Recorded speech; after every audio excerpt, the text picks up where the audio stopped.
Hello বন্ধুরা, welcome to my new blog.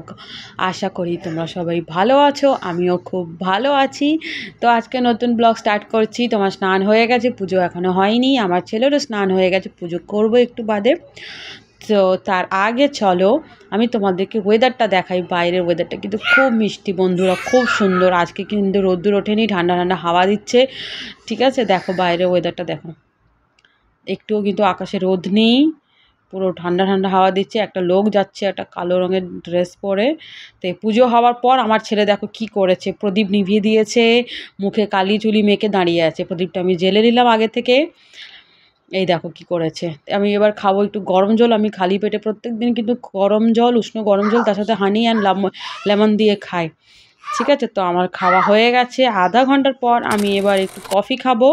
তো কফির জন্য আমি দুধ বসিয়ে দিয়েছি। তোমরা ভাবছো যে বাসনটা কেমন, বাট আমার এই বাসনটাই কিন্তু ভাল লাগে দুধ গরম করতে, চা করতে। এটা খুবই মানে অনেক দিনের পুরনো, তো ভালো লাগে, ফেলতে ইচ্ছে করে না। হ্যান্ডেল ফ্যান্ডেল সব ভেঙে গেছে, কিন্তু তাও আমি ব্যবহার করি এটাতে, আমার কোনো অসুবিধা নেই। তো আমি একটু কফি বানাবো, তো কফির জন্য দুধ গরম করে নিয়েছি। তার আগেই কিন্তু আমি চিনি আর কফি দিয়ে দিয়েছি। এবার দুধটা ঠেলে দিলাম ওর মধ্যে।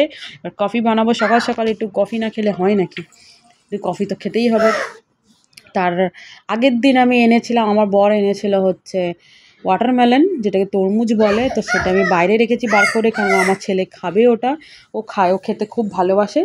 তো আমার কফি হয়ে গেছে। তোমরা কে কে সকালবেলা উঠে কফি খাও সেটা কিন্তু আমাকে জানাবে কিন্তু বন্ধুরা, ঠিক আছে। আমি আগে চাও খেতাম, যে চা খেলে একটু অ্যাসিডিটিটা বেশি হয়ে যেত। তো আমি এটাই খাই, কফি খাই। ঠিক আছে, বাইরে দেখো কি সুন্দর সুন্দর ওয়েদার, খুবই সুন্দর। আর আমার ছেলে কোথায় আছে কে জানে। এই যে কোথায় গেল আমার দুষ্টু ছেলেটা, কোথায় গেল। এই যে আমার ছেলের জন্য খাবার রেডি করে নিয়েছি। এখন কিন্তু সকাল নয় বন্ধুরা, এখন কিন্তু বাজে হচ্ছে প্রায় 1টা। বাড়ির কাজকর্ম সারতে সারতে 1টা বেজে গেছে। ওয়াশিং মেশিনে আমি কাপড় দিয়ে দিলাম, কেন জামা কাপড়টা কাচতে হবে। তো বেসিক্যালি আমি ওয়াশিং মেশিনেই কাচি জামা কাপড়টা। তো এই যে কাঁচা হয়ে গেছে। কফিটা একটু ঠান্ডা হয়ে গেছিলো, তো কফিটাকে একটু গরম করতে হলো আমায়। তো তার জন্য আমি ওটাকে মাইক্রোতে দিয়েছিলাম।